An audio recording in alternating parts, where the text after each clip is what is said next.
Hello, welcome back once again. Now, Prince William's public image has long been carefully crafted around purpose, responsibility, and a sense of higher calling. Over the years, he has positioned himself as a modern royal with a mission, someone who wants to tackle the world's most pressing issue. So, at one point, he spoke about ambition as lawfully as contributing to peace in the Middle East. More recently, he has narrowed that focus closer to home, championing the cause of ending homelessness in the United Kingdom. So it's a campaign that has earned him Haaland praise and carefully managed reputation as a compassionate future king. But now, a deeply uncomfortable contradiction is emerging, one that is proving hard to ignore. At the very moment William is publicly advocating for eradication of homeless, he is facing accusations that strike at the heart of that very mission.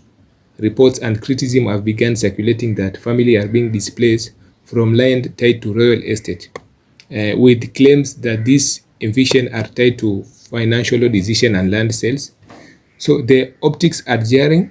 On one side, a prince speaking passionately about housing insecurity and need to support the vulnerable communities, and on the other hand, allegation that his own estate dealing may be contributing to a very problem he claims to be solving. The disconnect is what's fueling the outrage. For many observers, this isn't just a minor inconsistency, it's a fundamental credibility issue.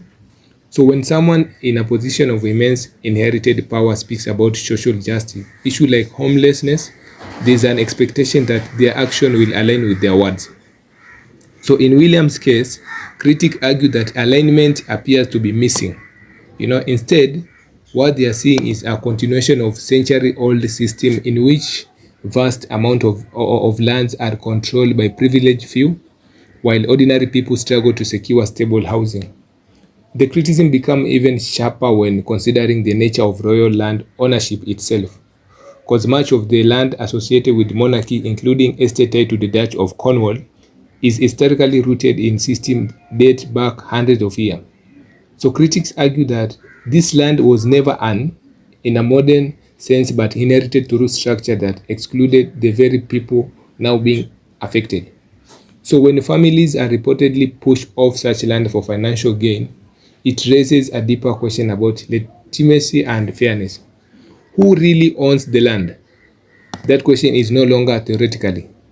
It's becoming central to the conversation because if the lands ultimately originate from the labor, taxes, and historical displacement of ordinary people, then the idea of evicting those same people in the present day feels too many, like historical repeating itself.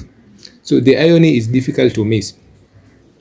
A prince advocating for housing solution while presiding over land practices that critics say exacerbate housing insecurity.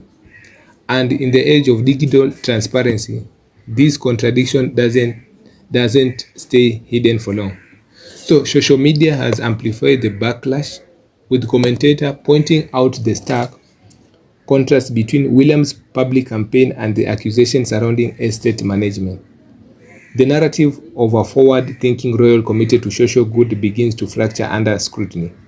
Instead of being seen as a reformer, William risks being viewed as someone maintaining the very system that creates equality. So what makes this situation particularly damaging is the symbolic weight William carries.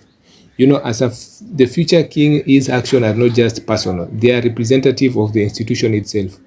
So every decision tied to land, housing, or wealth management become a reflection of what the monarchy stands for in a modern era. And right now, the reflection is being questioned. There's also a growing sense that this isn't as simply about one decision or one set of allegations, but about a broader pattern. Critics argue that the royal family has long benefited from a system that prioritized preservation of wealth and land over the needs of ordinary citizens. So in the context, William's homeless campaign begins to look like less genuine effort for change and more like public relation exercise designed to soften the image of an institution under pressure. So that perception, whether fair or not, is gaining traction. Because of those watching closely, action speaks louder than initiative. So launching campaigns, giving speeches, and partnering with charities all create powerful narrative. but that narrative can quickly unravel if it is contradicted by real-world consequences. So if families are indeed being displaced while William promotes solution to homelessness, then the gap between message and reality become impossible to ignore. And that gap is where trust erodes. So criticism is not just about hypocrisy, it's about impact. Family losing access to land or housing are not abstract talking point. They are present real people facing real hardship. So when those hardships are linked, directly or indirectly, to decision made by someone advocating for their welfare, it creates a sense of betrayal that is difficult to repair. And at the same time, the situation highlights a broader tension within the monarchy itself. Can an institution built on inherited privilege really lead the fight against inequality? Or does it very structure that make goal untenable? So William's current predicament seems to embody that tension in a real time. His supporters may argue that estate management is complex, that decisions are not always straightforward, and that long-term financial sustainability is necessary. But critics counter that such explanation do little to address the immediate human cost or the glaring contradiction between advocacy and action. And in the court of public opinion, perception often outweighs news. Right now, the perception forming around Prince William is one of the inconsistent at best and hypocrisy at worst.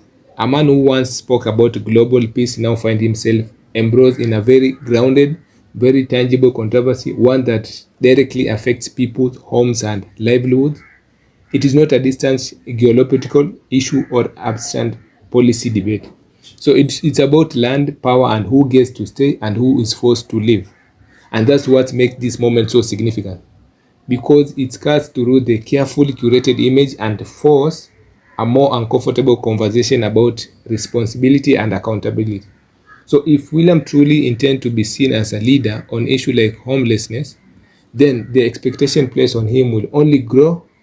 Words alone will not be enough. So every action, every decision, every consequences will be examined through the lens of that mission.